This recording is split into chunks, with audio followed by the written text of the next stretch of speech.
Your history shapes you. All my life, that's all I ever wanted to do was be a racing driver. I'd say I was probably 14. The switch flipped in my brain to really start taking it as seriously as possible and dedicate my life to becoming an IndyCar driver. My dad and I were always major into it. Our number one passion was racing. Go-kart school in Las Vegas, and that's really when I fell in love with racing, and I knew that this is something that I wanted to do for the rest of my life.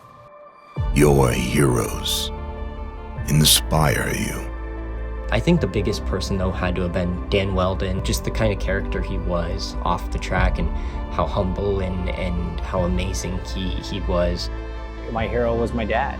He was my number one supporter. We did, Ed. We did it, man. With the 500. How about that? But also where I learned a lot about who I wanted to be as a man. Your heartbreaks test you. My biggest one was 1992.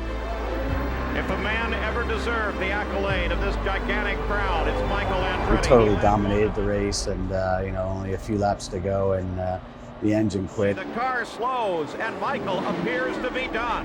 There was times in my career where, I didn't know if I was ever going to race again. I was going back to school.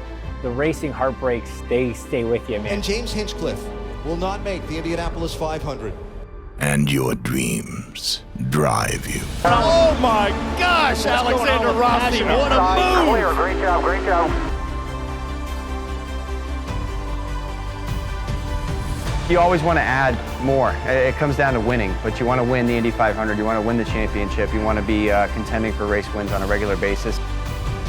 I would love to say that we won the race in Toronto a couple times and given the home crowd something to cheer for. My ultimate dream have to be to win the Indy 500. I can't even begin to describe how I'd feel. You show up to win, you don't show up to finish second or third. Anything less than winning is not that interesting to me.